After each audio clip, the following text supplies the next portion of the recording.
All right, yeah, cool. That's not a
The following Four Aces production is for mature audiences only.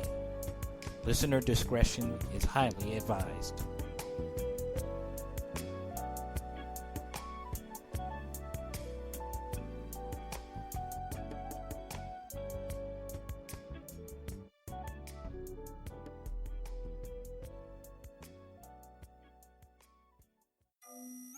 Interruption.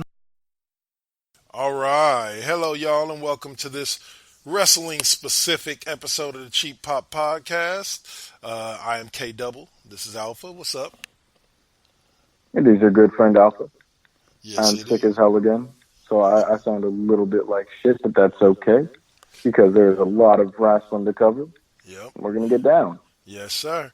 So we're going to start out with the one, the only, the man, the American Nightmare, Mr. Cody Rhodes, and the promo that he cut, his gritty, real promo that he cut on AEW Dynamite this past week, leading into Full Gear.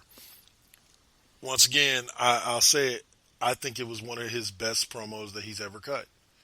Just kind of period. The man's amazing on the mic. WWE really didn't give him as much respect as they should have.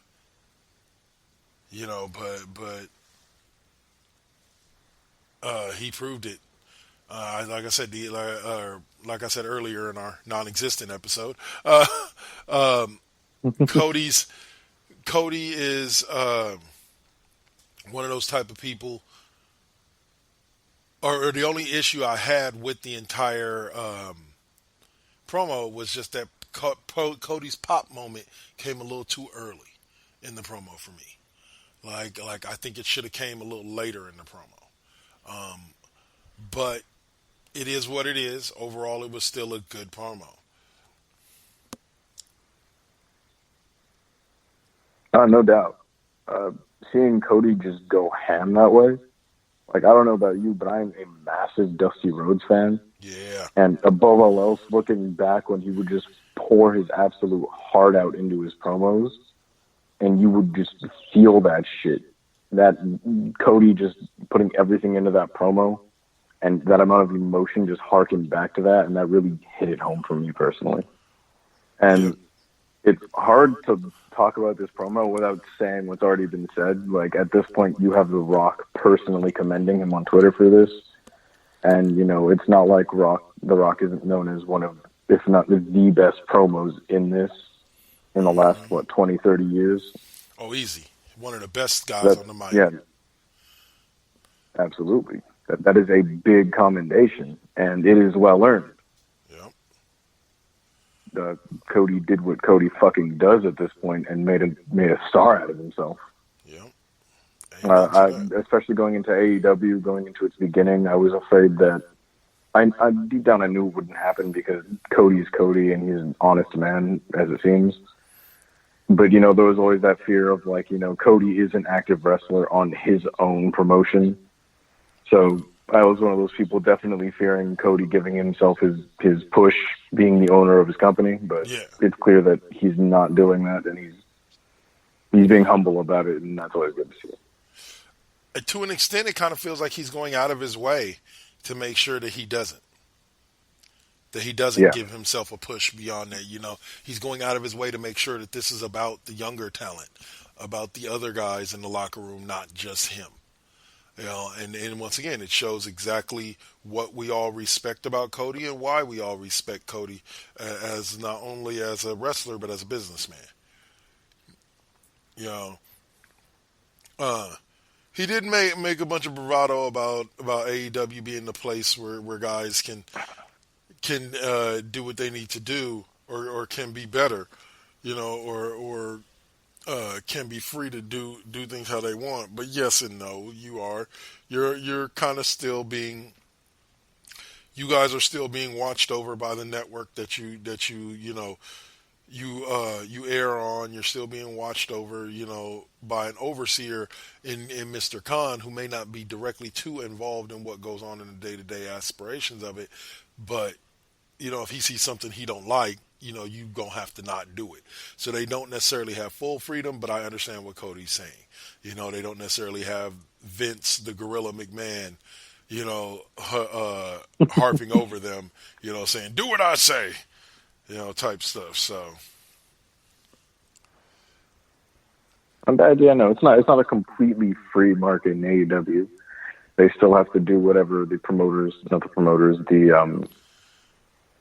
wow, I can't think of the word.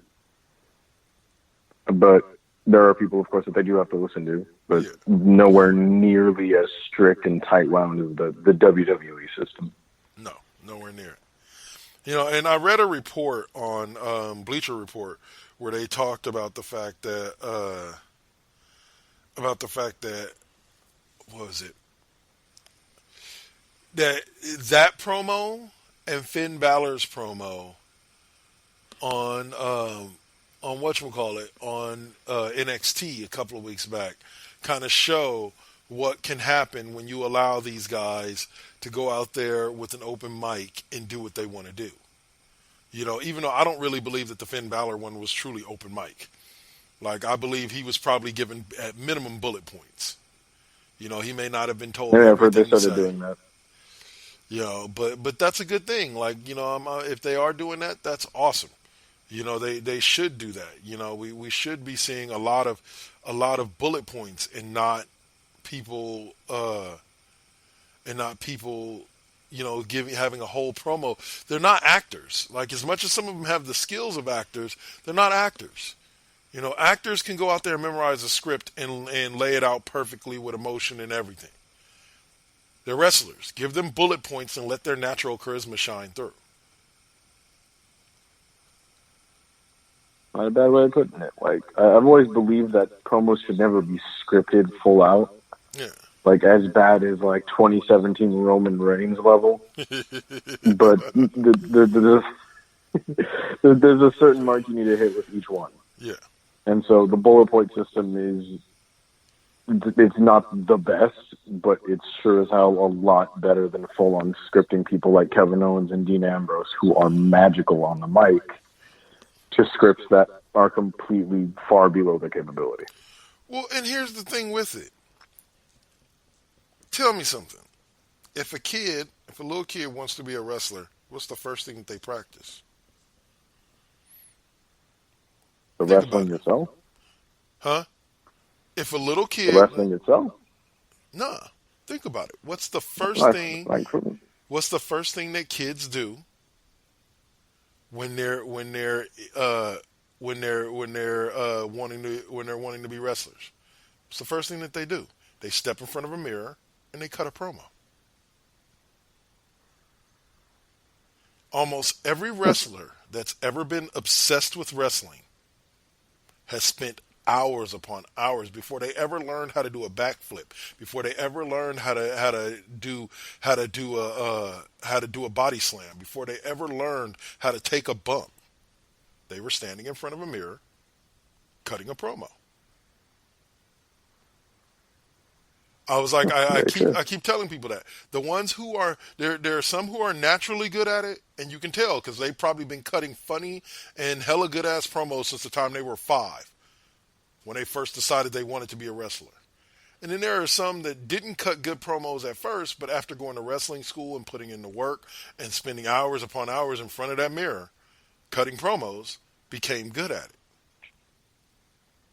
And then there are just some people that need a spokesperson because it doesn't matter what they do, they will never be good at cutting promos. Period. There are some out there like, yeah, Brock Lesnar is somebody that should never, ever, ever, ever, ever, ever have a mic in his hand. Ever. Ever. No, Brock and Bobby Lashley are like the worst offenders of that, in my opinion. Amen. Like if you look back and think about every single time either of them have been successful, or like I'd say hit their peak, it was with someone talking for them. Yep. And that's a good point though. I've never thought about that. You know, looking in the mirror, brush in hand, treating it like a mic, going fucking crazy. I can guarantee you, everybody. I can guarantee you, The Rock has memories of doing that. You know, but I steer away from making that statement about people who have wrestling backgrounds, like who their families were all wrestlers and shit like that. I veer away from saying it about them because of course they did. Well, what do you think they watched their dad do? What do you think they watched their mom do? You know, stand in front of the ring, stand in front of the mirror for hours cutting a promo. You know, because they had to practice or they wanted to make sure they got the emotion right. So those guys kind of have an advantage, you know, so to speak. But you look at, I'll tell you this. You look at Rocky Johnson's promos and then you look at Dwayne "The Rock" Johnson's promos, and yeah, he had charisma that his daddy didn't. As far as on the mic, his dad had the charisma in ring, just like he did. But his dad had nothing on him on the mic. And so, but I go back to my original point of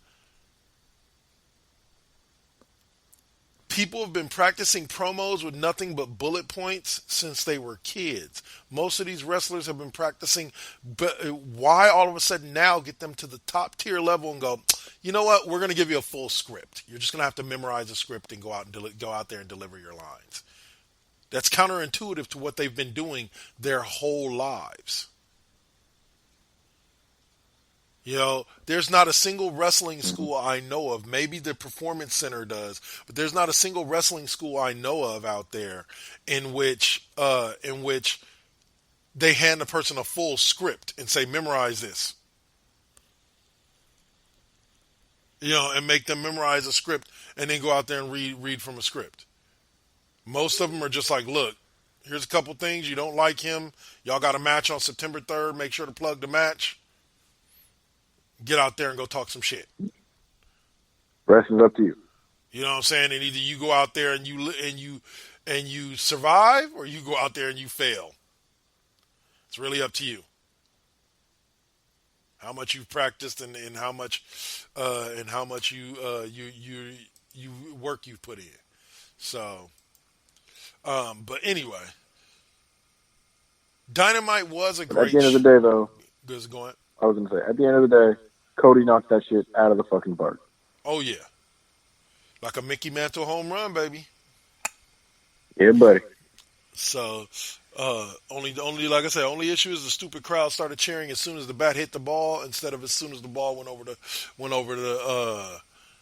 the fence. So, nothing hurts to watch more than a premature cheer. Yep. So, all right. So this pay-per-view, man, I did not get a chance to watch it. So I'm going to let you kind of take over. I know all the results. I've got them all sitting here in front of me. But I want to hear your thoughts on it. I'm going to keep it real with you. Survivor Series is really going to have to pull some shit out of their ass to top this one single pay-per-view. In my opinion, looking back on this year, hands down, this is my pay-per-view of the year as it stands right now.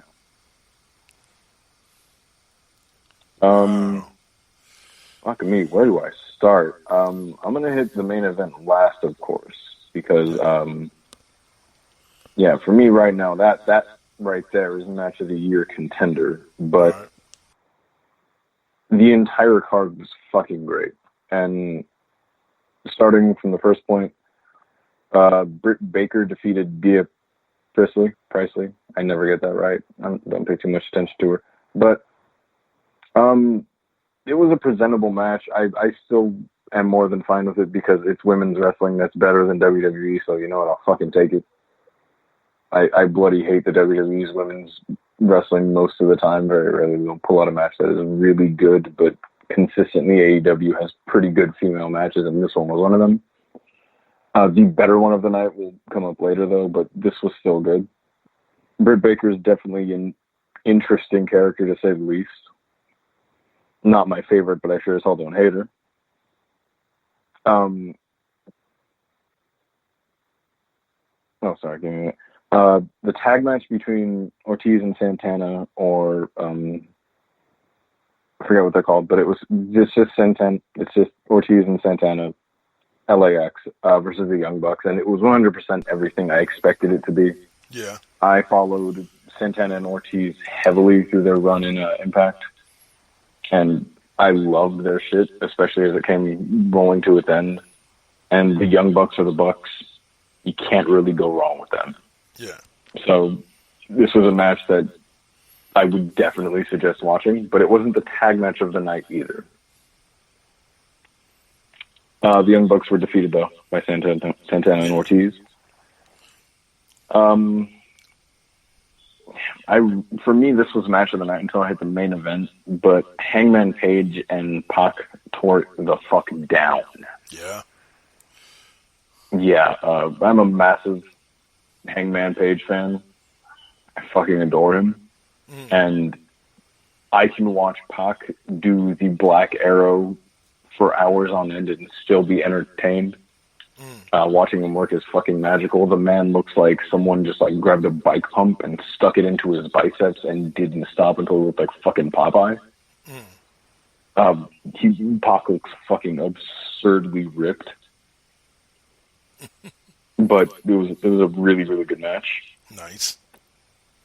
Sean Spears versus Joey Janela. It's Joey Janela, so he damn near tried to kill himself. There was a point where he took a pile driver from the outside, assisted by Tully Blanchard.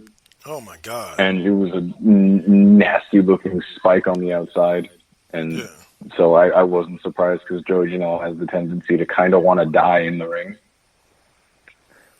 But I wasn't too excited for this match. I'm not gonna lie, but it was still a really good match. The entire pay-per-view was just consistently really good matches. A lot of really interesting spots that you would think to see from someone as creative as Joey Janela. And I'm still getting used to Sean Spears not coming out, throwing his hands up with the 10 symbol. Okay. But the tag match of the night, this was mine at least. SoCal Uncensored versus Lucha Bros and the Private Party. Yeah. I've never quite liked the way that triple threat tag matches work, where it's, although there is there's more than two tag teams competing, they only have two people in the ring. Yeah. And they have it so that they can still tag the enemy team, which is completely nonsensical, in my opinion, at least. Yeah. But even with that stipulation, they did amazingly. It's SoCal Uncensored and the Lucha Bros. It speaks for itself. It's fucking as good as you think it was. But it really got good nearing the end, where, of course, at the end of the match, another Pentagon comes out and beats the shit out of the Pentagon that we've seen competing this whole time, and you've probably already seen the clip. But then the fake Pentagon rips off his mask, and lo and behold, it is wrestling Jesus himself, fucking Christopher Daniels. Yep. And he hits the double underhook butterfly faceplant shit he does, and it was fucking great. You know, he got injured, I believe. So, of course, it was fucking amazing to see him back. Work yourself into a fucking shoot. Yeah. I can't wait to see Christopher Daniels back. Honestly, you can't go fucking wrong with him. It's SCU. Of course, they retain. The women's match of the night, in my opinion, Riho versus Emi Sakura. Riho is somehow white meat babyface of the fucking century. I don't know why, but like, she could fight the most beloved women in wrestling, and 100%, I would still be behind her. Like, she is so fucking easy to just get behind, and I'm 100% with her. Nice. It was an interesting dynamic. They played with the idea of teacher versus student, which is always cool to see. But of course, Riho retained.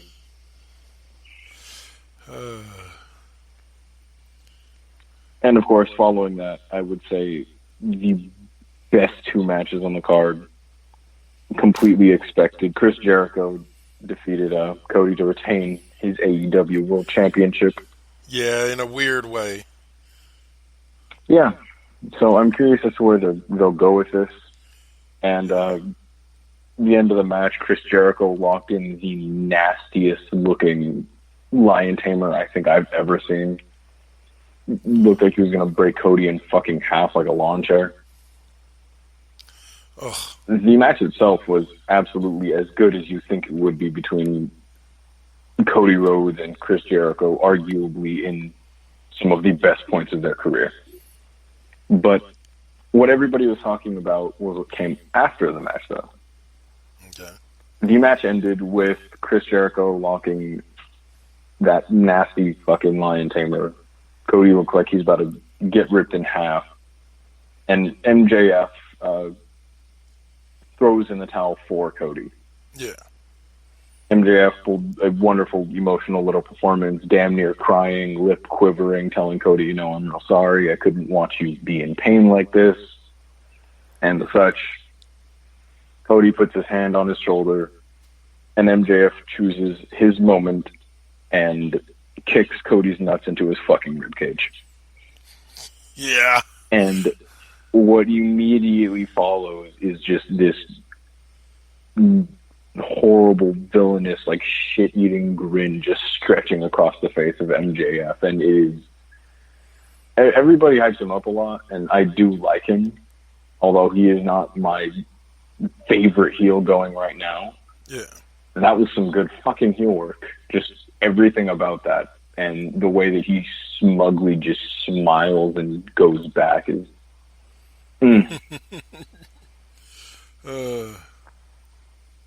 And match of the night, Kenny Omega versus my dad, John Moxley. And of course, this match is I would consider completely to be subjective, because I can completely understand why someone would not want to watch this sort of wrestling. But I would say John Moxley's reached back into his roots. His CMZ back days. to his most, his CZW days. Or CZW, yeah. Scissors through the tongue. And this match was all types of fucking horrific. It was a death match through and through. And there was a lot of spots that were unbelievably hard to fucking watch. You see John Moxley and Kenny Omega go for a superplex into a bed of barbed wire. But the way they did it is, like, in wrestling, to protect people, rather than having it just a bed of plain barbed wire and nothing under it, they keep a little wood so there's something to break their fall, right? Nope. That was not the case. It was just a net of barbed wire. Ugh. And they went straight into it, full weight, full pressure, straight onto it, and they just lie there writhing, and it is fucking all types of great.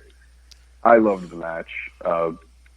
At some point, Kenny Omega gets X-plexed onto a wooden platform of mousetraps.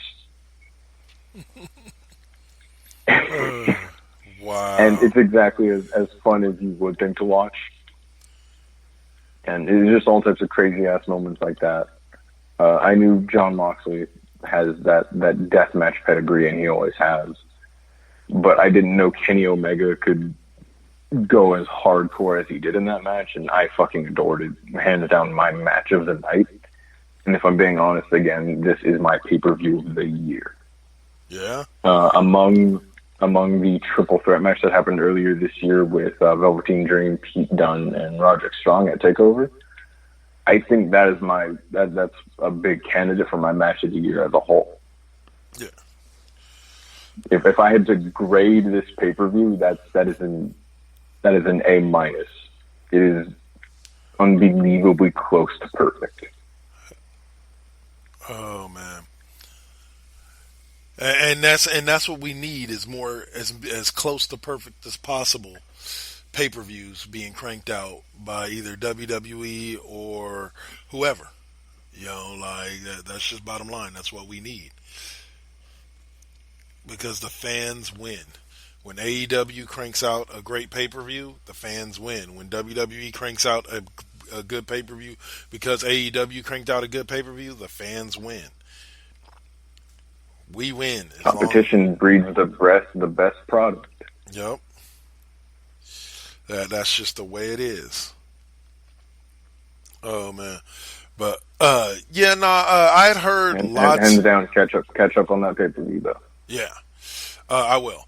And also like that reminds me of the promo that what's his name cut when they showed his promo last week on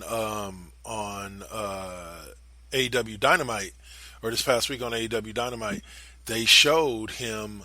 They showed a lot of his footage from CZW. Like a lot of the footage that they showed as he was doing it was his footage, because obviously they can't show his footage from WWE because WWE would never allow that, which is pathetic. Yeah, of course they would.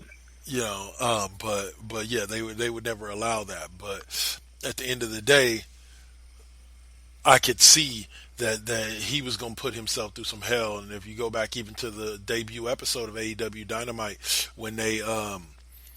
when Moxley attacked Kenny Omega and put him through a dining room, a coffee table, you can see that match was about to be, that match was about to be off the hook. And from what I've heard from every single angle possible, it delivered, plus some. Oh, it delivered, no doubt. I'm biased because world knows I fucking adore death matches. That is my shit. That is where it's at for me. So. But, you know, it's good to see that Jon Moxley is still wanting to go as far as he used to go, and Kenny Omega, arguably one of the best wrestlers on the face of the planet, go and hit a style that I haven't seen him do before. Nice. So, all right, let me think. Is there anything else on AEW that we need to kind of discuss? Not really. There was one final thing. Sure. On Dynamite, there was one little interesting moment where Jon Moxley came out, and both him and Kenny Omega came out, and they socked the shit out of Santana and Ortiz, and then immediately they turned around and just started decking each other. Yeah. And it was funny as shit to watch. For me, that's it. No, I feel you. Like it was, that whole sequence was hilarious because you had Kenny Omega and Moxley going at it pretty much with everybody, and then you had the Young Bucks out there coming after whatchamacallit, and it sounded like you had somebody else out there coming after somebody else. Like it was a bunch of people going after each other, and then in the middle of it all, you had Moxley taking on Omega and beating the shit out of each other, and then helping out certain people, and then going back at each other, and then helping out other people, and then going back at each other. It made for a great way to end Dynamite this last week. Wonderful little bit of chaos. Yep. Let's see. But all right, so that'll close us out for AEW. Let's run those commercials real quick, and then we'll come back and we'll close out talking WWE, Survivor Series, Raw, SmackDown, and the new hottest brand on the market, NXT. You're listening to the Cheap Pop Podcast. The gold brand. Yes, sir. You're listening to the Cheap Pop Podcast right here on the 4Aces Presents Radio Network, Spreaker.com, iHeartRadio, Spotify, and wherever you find your favorite podcasts. Interruption in progress. Now hijacking into ANS 2.0 immersion rig. Now simulating the Amazing Nerd Show. Featuring comics. And Batman's like, you're safe here and everything, but the Joker all of a sudden pulls out a gun. and shoots himself. Movies. People fight with lightsabers. What the hell do you want? I mean, in every one of these movies, there's a lightsaber battle. Yeah, no problem. I'm gonna rewatch it a million times. Yeah. I'm just saying, give me something more. Wrestling. That would be awesome. Oh my god, just a monster. Fans would be like, holy, what the hell's going on? What happened to Jericho? Horror. It starts off like any other like home invasion type of story, and then it just goes crazy. And more. Hey, this is Christian. Hey, this is Damon. And we are the Amazing Nerd Show. Make sure to download us on all your favorite podcast platforms.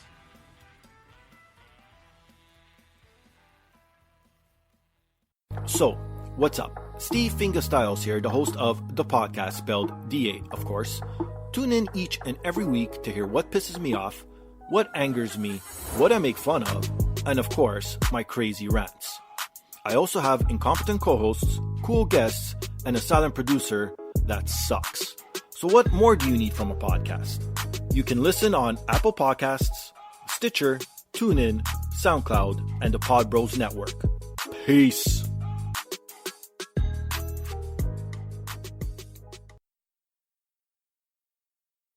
Game ticket, $50. Hot dog, $8. Team store item, $25. I told him I can beat him with one hand tied behind my back, with some glasses on, with one eye lens out, with some flip-flops on in the ring. Having to listen to someone's dumb sports opinions? Worthless. Some people shouldn't talk sports. For everyone else, there's the Unspoken Podcast, available on most podcasting platforms, and on the web at the unsportspodcast.weebly.com. All right. And I don't blame you. No, I'd be pretty fucking nervous. Oh shit. No, and we're back.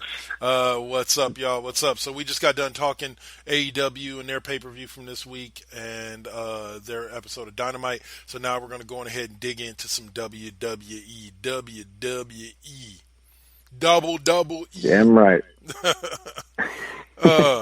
And you know what? As much as I hate to admit it, I'd say this past week and a half has been a pretty damn good time for Vince's wheelhouse. Yes, it has. And to think it all started with a simple issue with getting their wrestlers out of Saudi Arabia. And a few little factoids though, real quick before we dig in though. Yeah.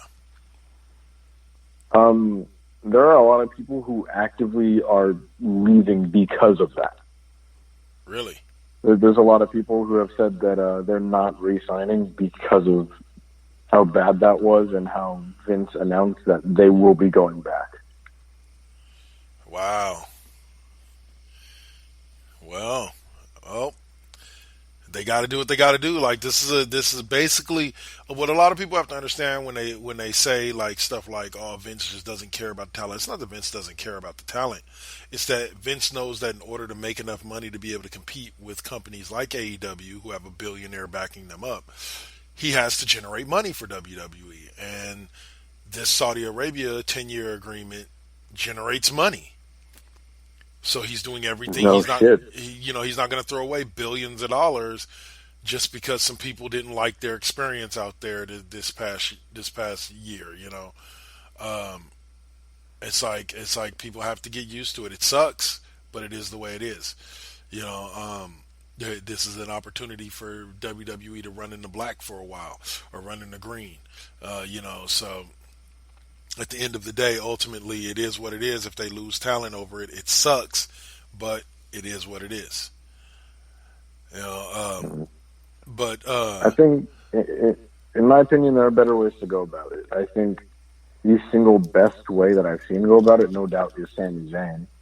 If you haven't seen what he's doing, he's just outright refused to go to the Saudi Arabian trips, and has started a fundraiser called Sammy for Syria.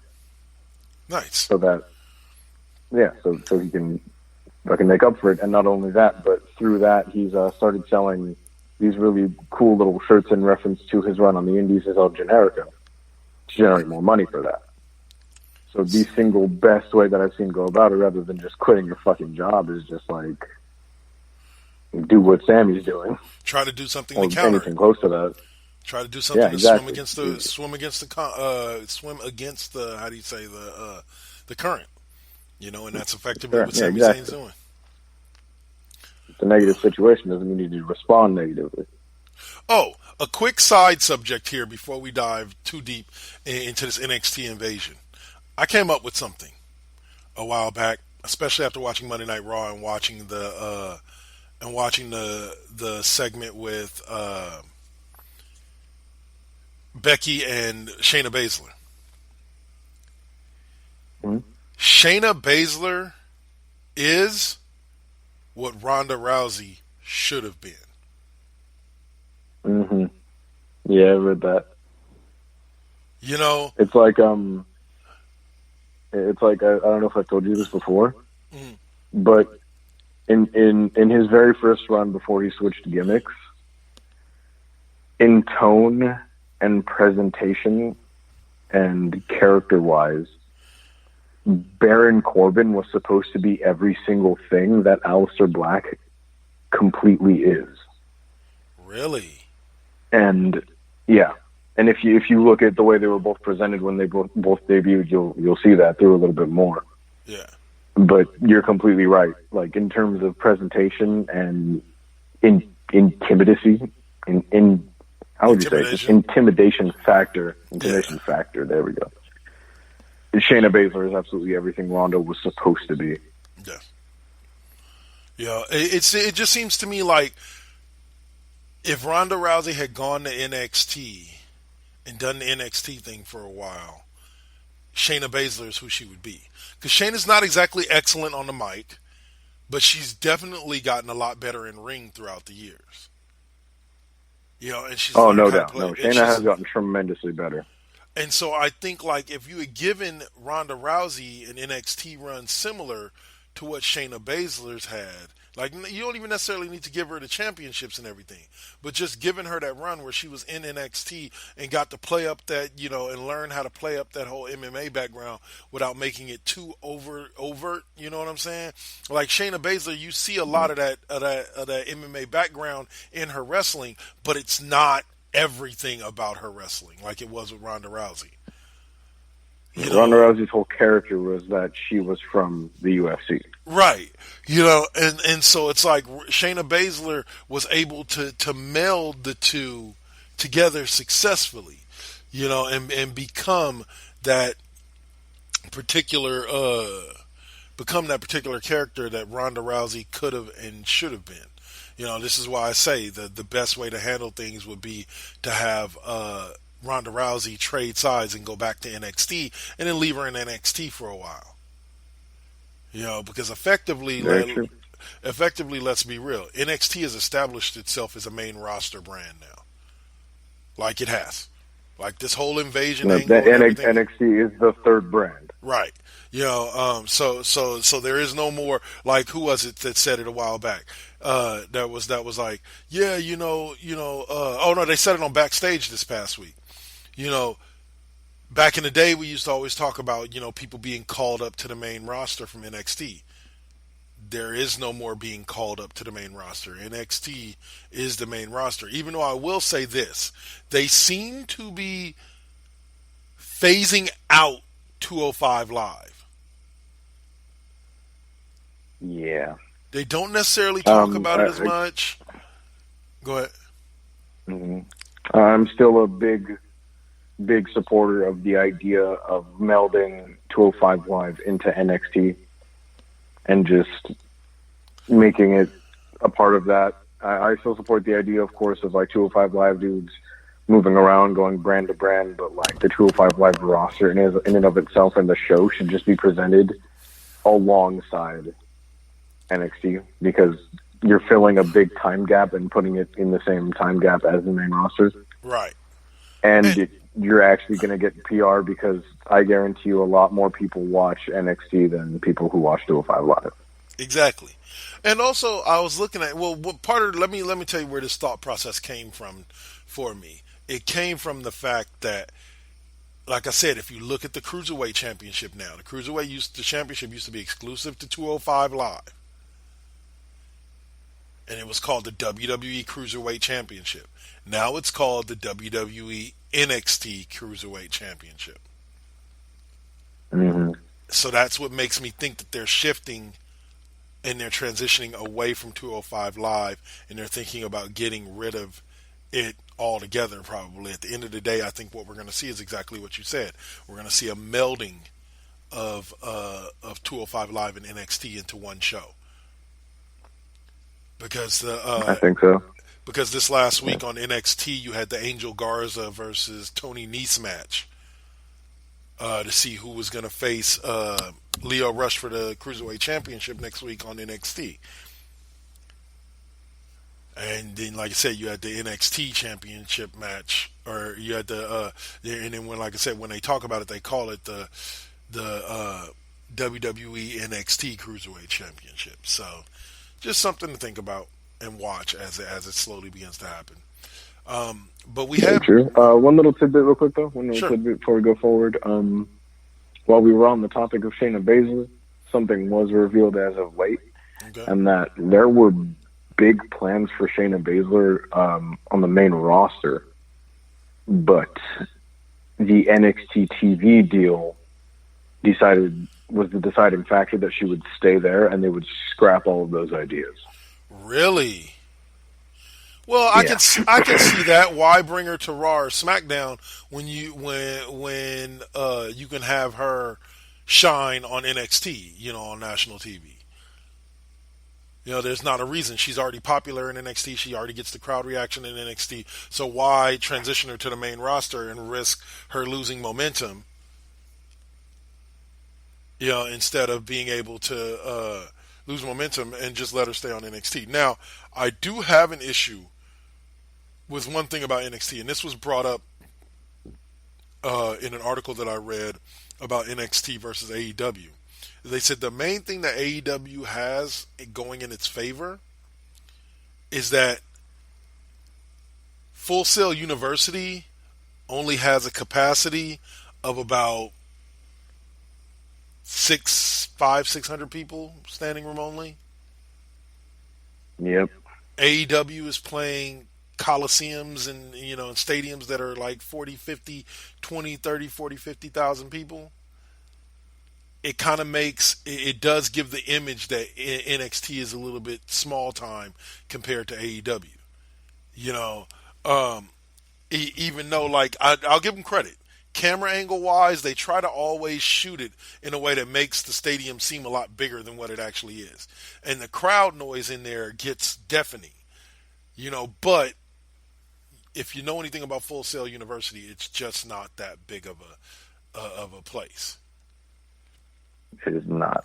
So that's the only thing that to me that they have over them, because in-ring work, NXT is delivering right now, like they truly are. So I have to give all the credit in the world. Very true. Very true. It is limited almost purely by its funding, and most of that being in main roster. Yep. I have heard though that they are trying to move out of Full Sail Arena soon. Okay. I think that would be good for them. Very, very good for them. So, all right. No doubt. So let's jump back to that. Let's flash back to not last week's, but week before last SmackDown, when we saw the first NXT invasion, and the first person to really show up for the invasion was Shayna Baszler attacking Bayley to help set up their triple threat match with Becky Lynch at whatchamacallit. Because if you noticed on Raw, she doesn't attack Becky; she just kind of walks in and does a face off with her. And I thought with this particular match in general, the WWE missed a big opportunity, and I'll get to that when we get to reviewing NXT, this week's NXT. Let's see. You opened up SmackDown with Brock Lesnar quitting SmackDown, which was hilarious, because he was mad because Rey Mysterio attacked him with a chair, and so which baffles me though, because I'm wondering if Fox is going to be mad, because I know a part of the Fox deal was that Brock Lesnar was supposed to be WWE champ. after the move. Yeah. That was kind of the whole reason for the build-up for the Kofi loss and all of that. So I'm wondering, like, how did WWE work that out? Were they like, okay, well, you know, Brock's champ. He's been champ for a month. We've met our obligations. Now we're going to move him back over to Raw. You know, I truly, truly wonder how that worked. Because I know that was a part of the whole deal. So is Fox going to be pissed now and try to claim breach of contract? Or... You know, that would be interesting. Yeah. So, but he quit SmackDown, Return to Raw. Like I said, Baszler attacked Bayley. Zayn got attacked after talking shit about, I forgot who he was talking shit about, but he got attacked by Matt Riddle and Keith Lee, two of my favorite guys in the world right now, as far as wrestlers. Love them to death, including Keith Lee hitting a backflip off the second rope onto Sami Zayn. For the Keith Lee salt? Yeah. I'll say, Tommaso Ciampa came out, stood in the Miz's face, talked shit to him, and then beat him 1, 2, 3. Please. That was one of my favorite matches because Miz and Ciampa gave a hell of a match on top of the storyline that they built. You know, like I was just like, go on, those boys. Sorry, go ahead. No, that was it. But no. Oh, no, yeah, but like, no, I remember I was watching the match and it was like, they have surprisingly good chemistry with each other. Like, they pulled off a pretty lengthy sequence near the end and it was pretty fucking good. The final portion of the match, of course, is utterly amazing, but it was instant. Like, you know, you could see they had good chemistry with each other, so that makes me really curious. Like, seeing them work together that well, two of my favorite guys, I'm really interested in seeing a main event level match with them, like real build up, maybe with a title somewhere mixed in there, like especially for the IC title. Yep. As we know, Miz is currently tied with Jericho for the most reigns ever. Yep. So seeing two people who are phenomenal on the mic and who are really good workers, like, fuck it, give me that. Take my money. Yep. Amen to that. Amen to that. So let's see what else. My favorite female wrestler, Rhea Ripley, and Tegan Knox beat Fire and Desire. So that was it was interesting. Humiliating fashion. Yeah, it was interesting watching NXT get over on everybody on the SmackDown roster. Yeah, it was interesting. You know, it isn't what I expected at all. Amen. It was like, you know, especially after seeing SmackDown get dogged last year at Survivor Series. I'm really glad that they're actually putting over the NXT guys rather than WCW Invasion Part 2. Yeah, pretty much. Let's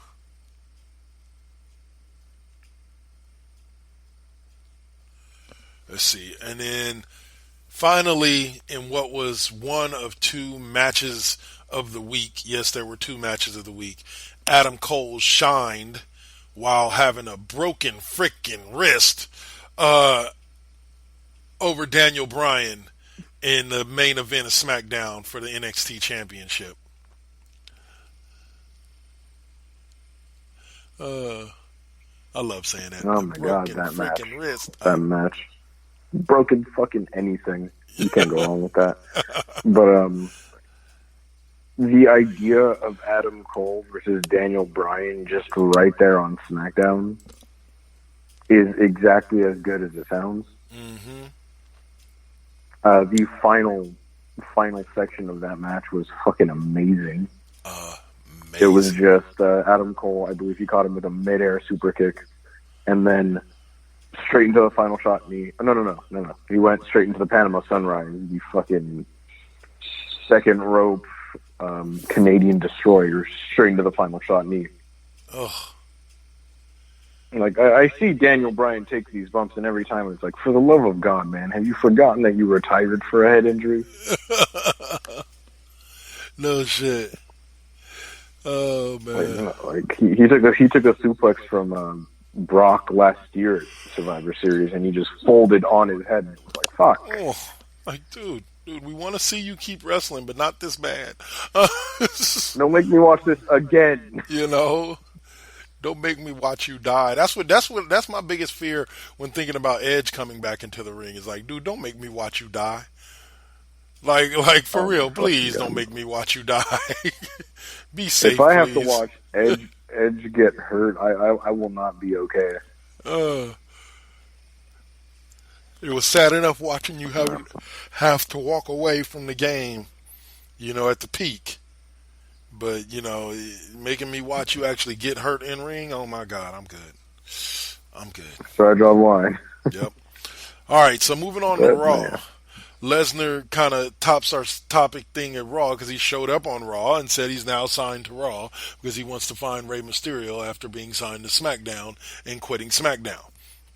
Well, he found Rey Mysterio. And what I can't even call it a baseball bat and a metal rod or whatever that was that he's beating the snot out of Brock Lesnar's legs with. Fucking going ham. Yeah, he was. Oh, can't wait to see their match. I hope it's like a no DQ match because if they do a straight up match, then that most likely means Lesnar's going to win in squash fashion. No, yeah. If this is a match without Ray being able to use something other than himself, no doubt this is probably just going to be Cena versus Lesnar Part 2. Yep. They've been building it up curiously, though. They haven't been utterly shitting on Rey Mysterio, which is surprising me. So I'm thinking that they might actually give him somewhat of a chance here. Well, we might actually get something as good as Daniel Bryan versus Lesnar last year. Yeah. Sure. Oh man. Brother. Sorry, man. I saw a notification pop up and ran across remember I was talking about the cat memes earlier, which will be on a different show. I'll talk about those. But there's one with Tom from Tom and Jerry sitting in the place where the cat normally is, and it's the woman screaming, and Tom's got this look on his face, and he's like, who the fuck is this bitch screaming at? Like, I was just like, oh, man. Good meme, I'll take it. Give it to me. Exactly. But all right, so then that was that. Flair and Natalya, who seem to be the new tag team on Raw, beat the Kabuki Warriors, so I assume they will receive a women's tag team championship match at some point in the near future. Had a pretty good match on Raw between Buddy Murphy and Cedric Alexander, but they always put on good matches. I'm a big practitioner of fucking riding the proverbial dick of Buddy Murphy. Like, straight up, I'm not gonna lie, that dude has put in work these last 2 years. Yep, he is easily one of the top stars on WWE. Period. Whether you count NXT, main roster, whatever. NXT, like we just stated, is a part of the main roster. But whatever show you want to talk about, them boys is getting it done. That boy's getting it done. I think for me, like, I don't know about you, but like Buddy Murphy just has it. Yeah. Like I look at Buddy Murphy and hands down he has that factor. Amen to that, sir. I am 100% behind you on that one. Let's see. Triple H, and what was one of the funnier moments, Triple H attempted to recruit just like he tried to recruit Daniel Bryan, he tried to recruit Seth Rollins over to NXT for this war. And I don't know if Seth said no, per se, as much as Seth just didn't answer. And then basically what ended up happening was, and I think you don't know if, you said you didn't see it. Basically what ended up happening is that Triple H basically tells him, you're either with me or you're against me, right? You're either with me or you're against me. I saw a little bit of that promo. Yeah. Right. And then I know that he said the whole, like, I bring the best out of you, and like I was about that shit. I dug that. Right.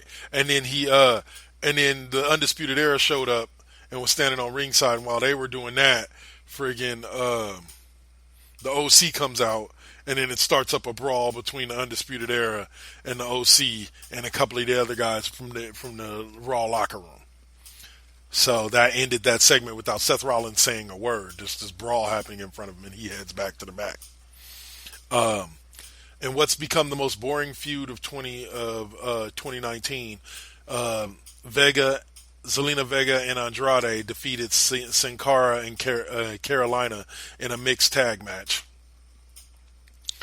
And it's not that the matches aren't good; it's just that the feud itself has no oomph to it.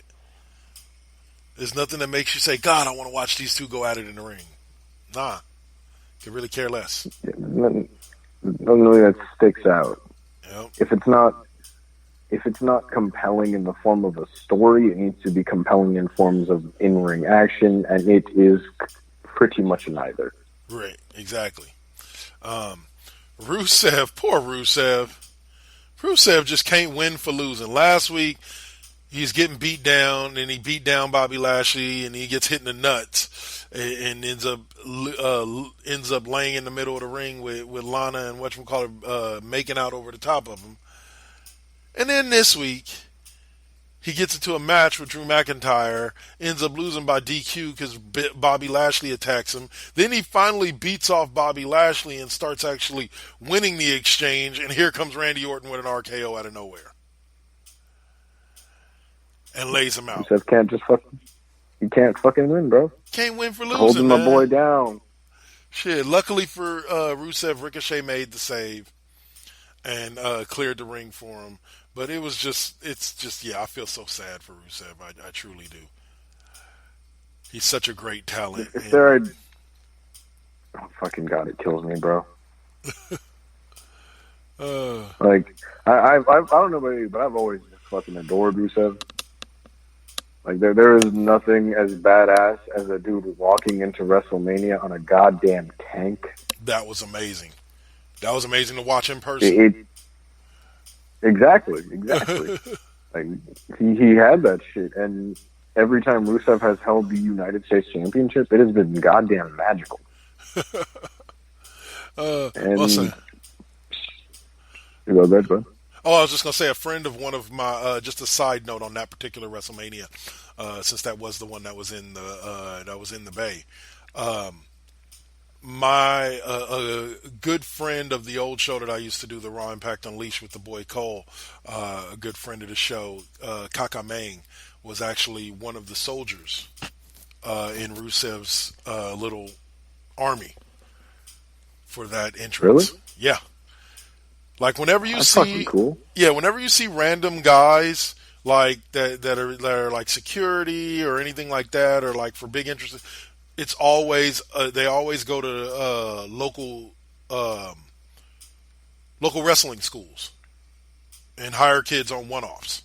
Like they'll pay them like a couple $100s to just come out and be a part of this entrance. And so, like, whenever you see in the Bay when they have something like that, always look in the behind the scenes pages, because I can guarantee you there's always at least 3 or 4 local wrestlers you've probably heard of that were a part of that. But yeah, we found that out shortly after doing an interview with him that he was there for that. Let's see. Now in a segment that made absolutely no sense from Raw, the Street Profits, once again, I don't know if they just don't know how to use him or use them or what, but like the segment that they cut with Roberto Carrillo really just seemed more stupid than anything else. Like it was just genuinely on my nerves. Like I like the Street Profits, but literally it was just them. Don't make me hate them. Right. It was literally just them talking about the fact that they beat the OC in their debut match on Raw, and they said it like 9 different times. And I'm just like, okay, we get it. Y'all beat the OC. But then on top of that, they turn around and lose to the OC in this matchup. What are you doing with them? Do something with them. Don't just stick them out there. Push them. Do something with them. Something, I don't know. the Street Profits are best used as characters. Yeah. They're good in ring, but they shine best when used as characters. And they capitalized on it a little bit, but of course they can definitely do better. It's as disappointing as you would think seeing a really promising tag team go to the main roster. Yep. And although go ahead. Oh no, I was actually about to move us on, so go ahead and say what you're gonna say. Oh yeah, I saw something interesting though. There's a really interesting Twitter interaction that made me laugh. Real cool. After SmackDown was invaded last week, there was a picture of when Triple H was standing among all of them, that really epic looking shot. Bailey retweeted it and captioned it with, "Don't worry, he'll forget about you guys too." Damn.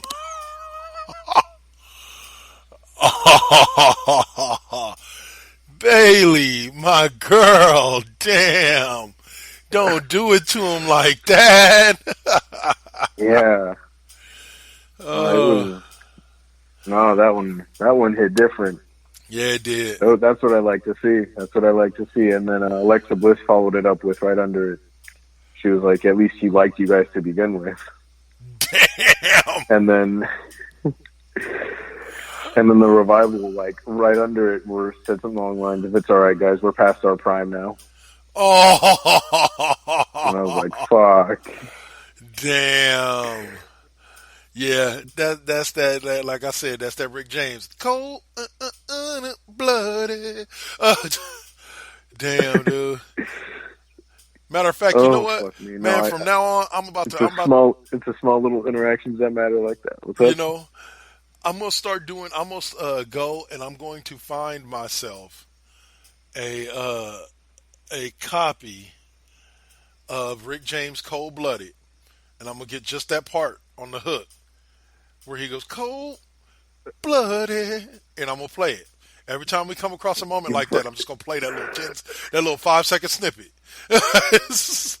Fuck yeah!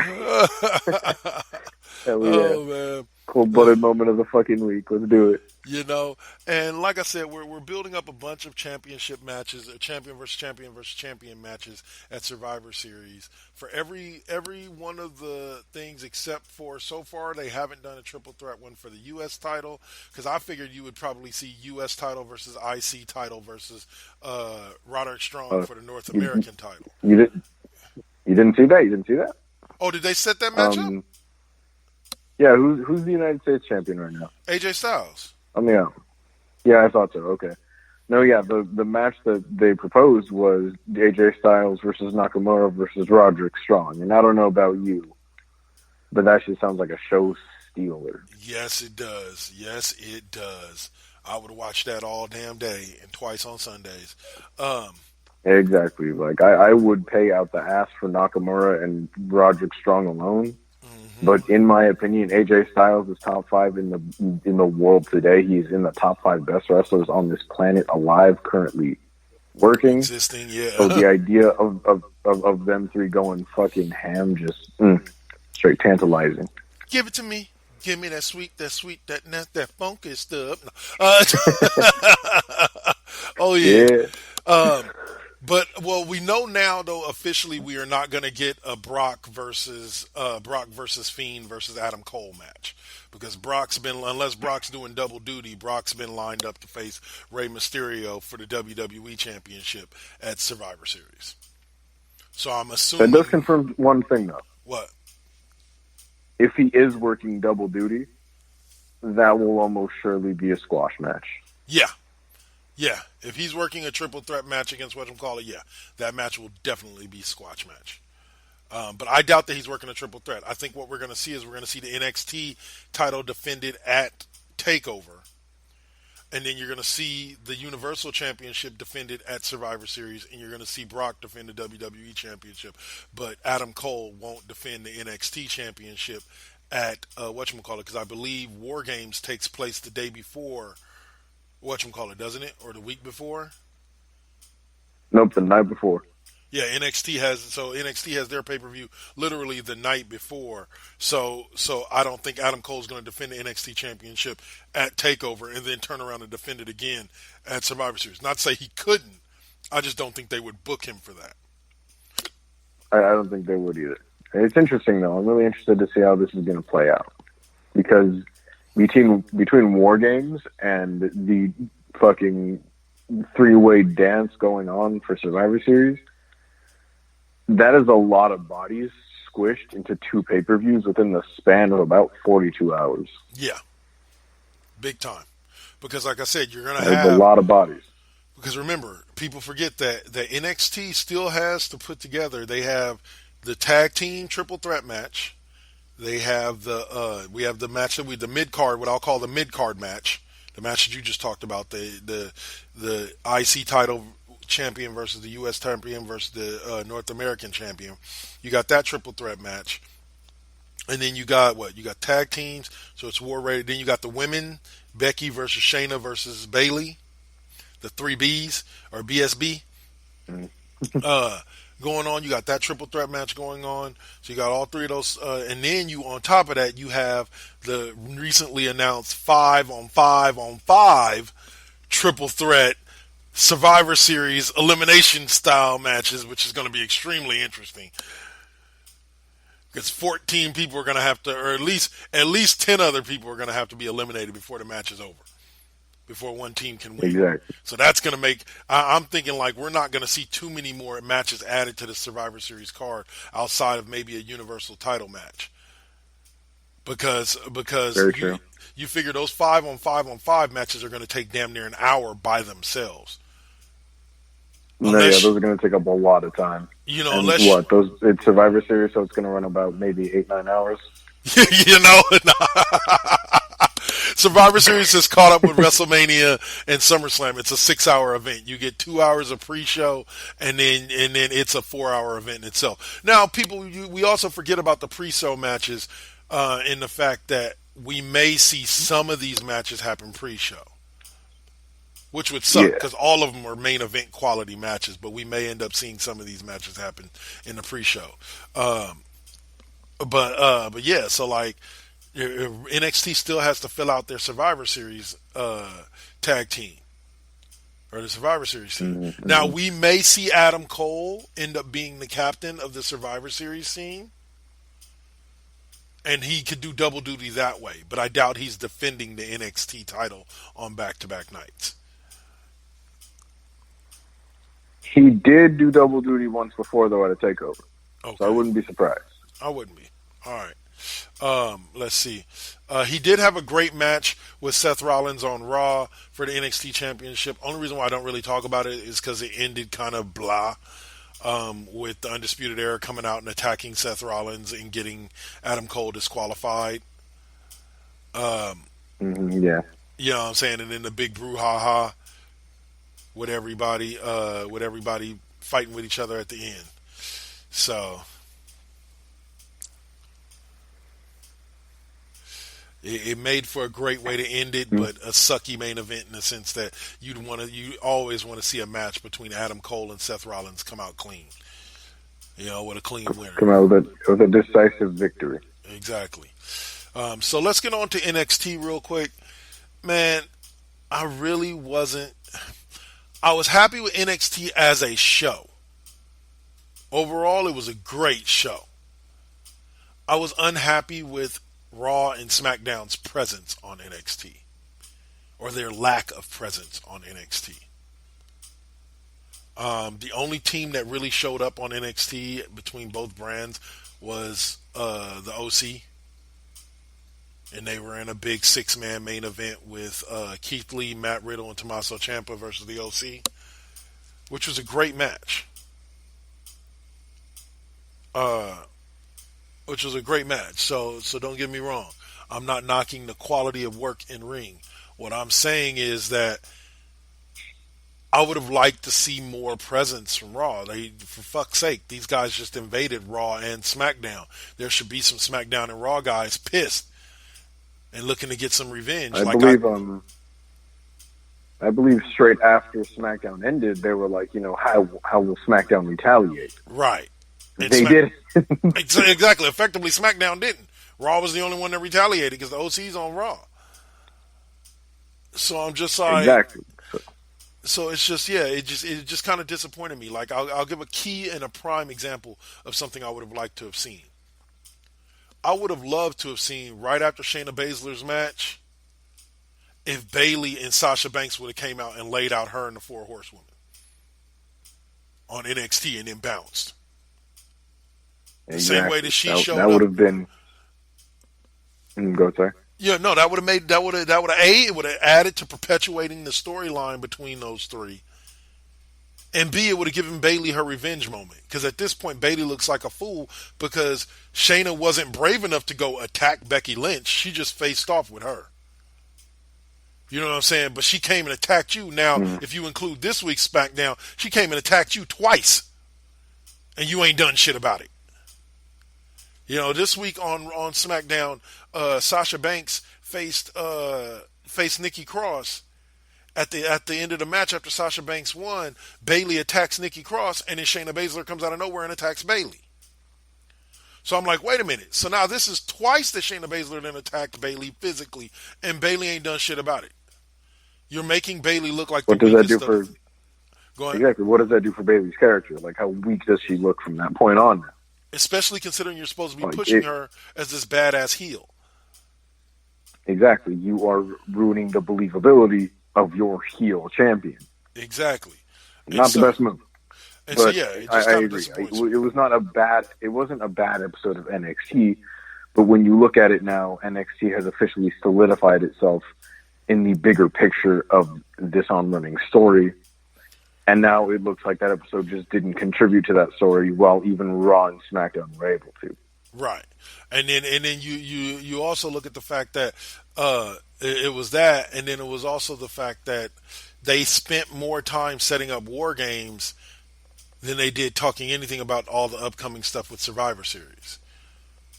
And I get it. War Games is their pay-per-view, but you kind of got to find a way to mix them both in there.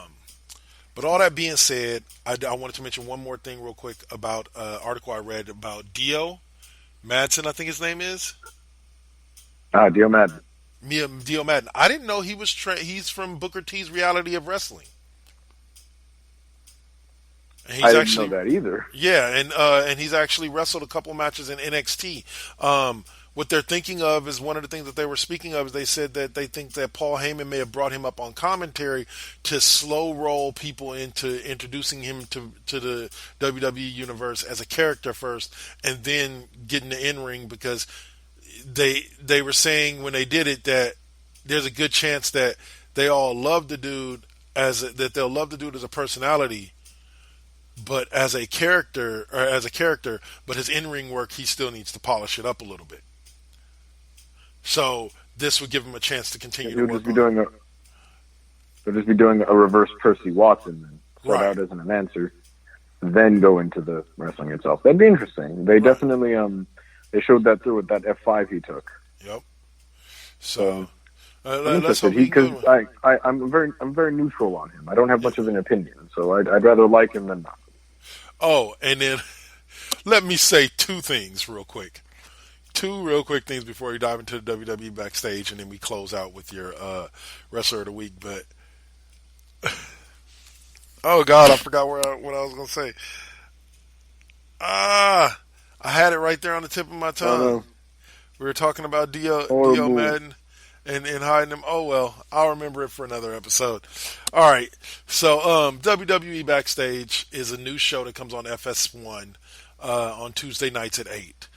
And it's kind of a cross between like Sports Center and like the old WWE show that used to come on like weekly way back in the day. I forget what the name of it was.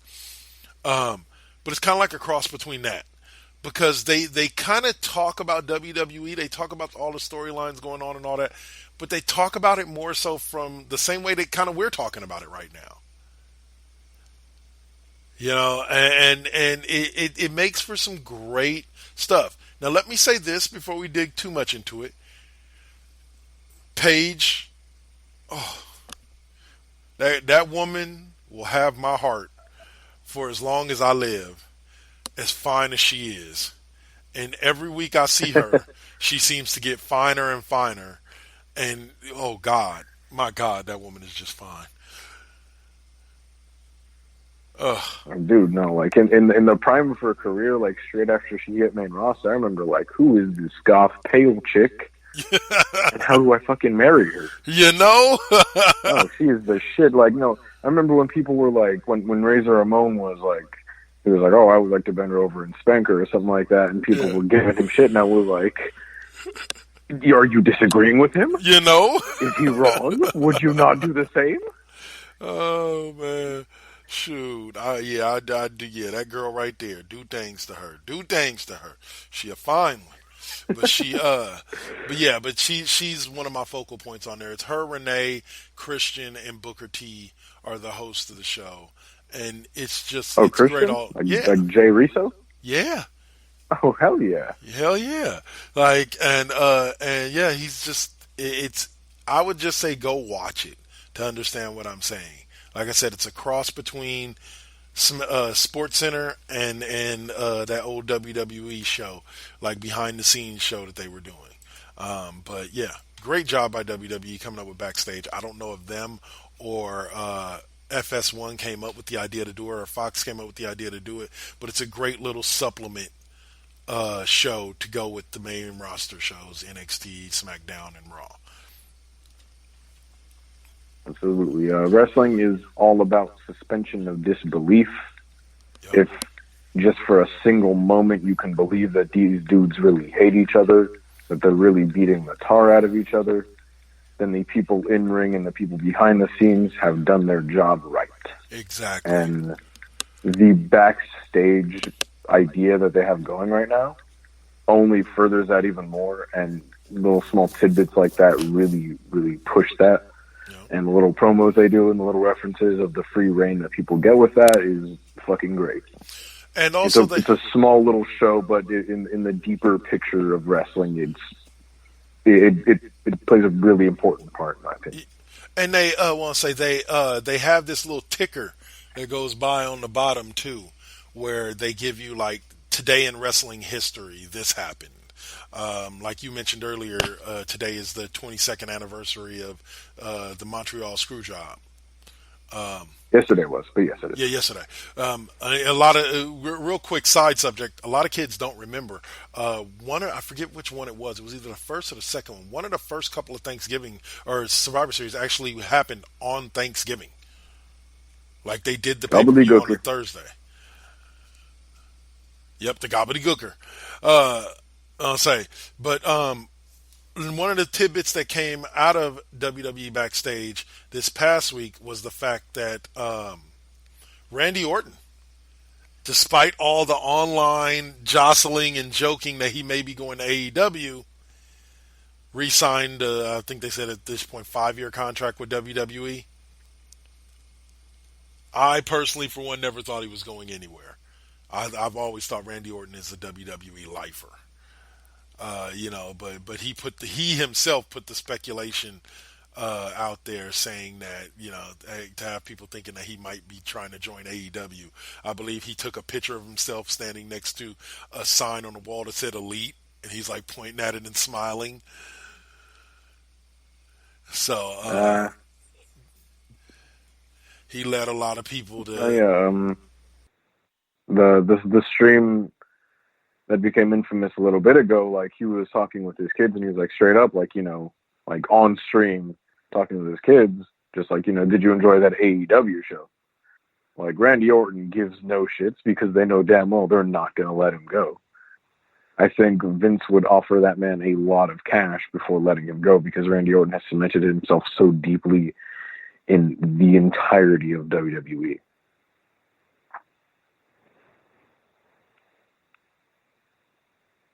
Hello?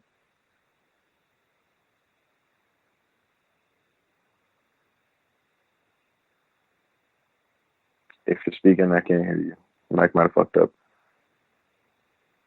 No, I accidentally put it on mute. Sorry about that. Oh, Yeah, I that said was no. Randy Orton funny. is the quintessential WWE wrestler. He always has and he always will be. But no, I said I'm about to generate history right now, probably being one of the first guys ever to win his fantasy football matchup, despite the fact that his quarterback got him negative points. Fuck. Yeah, Jared Goff got me negative 0.03 points. Jesus. Yeah, but I'm still winning the matchup by Kill 37.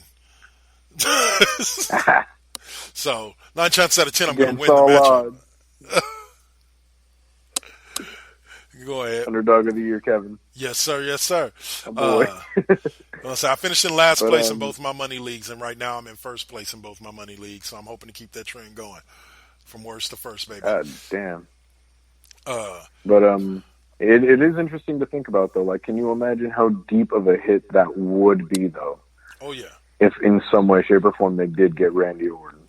There are certain players, there are certain people, Orton, The Rock, a lot of people didn't understand. Like, it was a huge coup for Impact Wrestling a few years back when they snagged Hogan, Flair, and RVD to big long-term contracts, because all three of them were still kind of hot with WWE at the time. And so, Yeah, no, it was a big thing. You know, it would have been as big as that was for Impact for AEW if Randy Orton had changed brands to AEW. No doubt, no doubt. But all right. So we got a wrestler of the week this week, sir? Oh, you know we do. All right. So I feel like in the deeper part of the indies, looking towards Ring of Honor, PWG, NWA, we're not in a massive transitional period, but I think we're seeing a lot of new stars come into play. We're seeing a lot of new people enter the wrestling scene. And someone that I've been exposed to recently that I've seen a lot of good shit from is David Starr. Okay. He isn't the most well-known wrestler, but he's definitely an interesting one. I was exposed to him mostly out of his work in the PWG Battle of Los Angeles this year, where he pulled out a litany of some good-ass matches. Okay. It's hard to say too much about this guy because David Starr doesn't have a massive amount of character. His name, David Starr, is just in reference to the fact that he is openly Jewish. Okay. But he has a mean fucking lariat. If there's one thing to pick it up, it is that. And if you're looking for notable matches, he's had a wonderful match with Will Ospreay at Rev Pro a while ago. But as I said, he had a great list of matches out of the PWG Bola this year. Notable matches, in my opinion, were, without a shadow of a doubt, his match with Darby Allin, his match with Jeff Cobb, and I believe he made it to the main event of the Bola, ending up in a triple threat match with Jonathan Gresham and Bandito, nice. Which is as hard-hitting as it fucking sounds, because Bandito is a maniac and Jonathan Gresham is pretty good at hurting people. And he completely kept up with them. He's made his rounds. He's made his rounds through CZW, Ring of Honor, Evolve, Beyond, and a massive list of other promotions. David Starr is pretty fresh, too. He only debuted in 2012. He's not been around for a massive amount of time, but from what I have seen, he's worth a fucking watch. So my people, David Starr is my wrestler of the week. David Starr gets the alpha stamp, seal of approval. Amen. There we go. The alpha stamp, seal of approval. We still got to come up with a soundbite for that. Ka-chunk. But all right, y'all, that's going to do it for us for this week. We'll be back next week where we'll talk a little bit more DC TV, Flash, Arrow, etc. Tell you where they're at, catch up on a couple of weeks of that. And then and then also give a quick movie review for a movie that Alpha saw, and then I'll probably have a movie review for myself as well, and a couple older movies that I've been rewatching recently. Like last night, I went on this Will Smith binge and ended up watching Men in Black 2, and then what was it right after Men in Black? Oh man, it was another Will Smith one. It was on Netflix. There's a lot of Bad Boys. There's a lot of really good Will Smith movies here. Okay, good. Bad shit. Boys 2, yeah. And then also I watched a movie that's a little bit before your time. Like you would have been a little kid when this came out, because I don't even think I was in high school when this movie first came out. But it was a movie called National Lampoon's Loaded Weapon 1.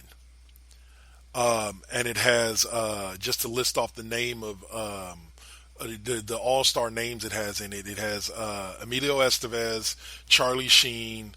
Who else is it? Emilio Estevez, Charlie Sheen, Corey, one of the Coreys, the dark-haired one. Not damn it, they're not brothers, but they were both in the Lost Boys. It was the fucking what I'm one half of the Frog Brothers. Yeah. He was in it. Who else was in it? Samuel L. Jackson was in it. William Shatner's in it. Kathy Ireland is in it. Tim Curry is in it. Like there is a laundry list. Cast. Yes, and Whoopi Goldberg is in it. Like it's literally an all-star cast, and it's probably one of. For those of you who don't know the National Lampoon movies, they were this series of movies back in the 80s and early 90s. The most famous ones were the vacation movies with Randy Quaid and Chevy Chase. Okay, those are the most popular ones out of all of them. But National Lampoon did a series of various different movies. But Loaded Weapon 1 was supposed to be a spoof on like the Loaded Weapon movies, in that style of movie, like the buddy cop movies. And so it was just straight hilarious. So if you ever get a chance, if you have Netflix, go on to Netflix. It's on there now, and check it out. It's called National Lampoon's Loaded Weapon 1. Have yourself a good laugh, because it's one of my favorite parts. Emilio Estevez throws Tim Curry off the top of this scaffolding in a warehouse. Right, and you hear Tim Curry go, "Oh!" and you hear him hit the ground, and then all of a sudden they show it from Emilio Estevez's point of view, where he's looking down, and Tim Curry has hit the wrong, the body hit the wrong spot, and so you see him kind of look up, and he scooches himself over to where the dead body outline is, and lines up with it. It's just like, okay, that was just stupid. It was straight hilarious. But Great. That's what National Lampoon does. Like they take these jokes and they take them to like the next level. Like, they show you things where, those scenes where you'd be like, oh, come on. Like, saying you're insulting my intelligence. They basically play it out to where like, yeah, that's the whole purpose of it. We're kind of insulting your intelligence and thinking that any of this would even be true, that type of stuff. So if you ever get a chance to see it, I've been watching that. So we'll talk about it a little bit more next week. But check it out. National Lampoon's Loaded Weapon 1. I would suggest you, Alpha, check it out, so that way you can kind of tell me what you think of it too. Because I don't know how it would kind of sit with today's. It's kind of that outright joke type situation where I don't know if it'll play as well with today's comedy and how people like it. So we'll see.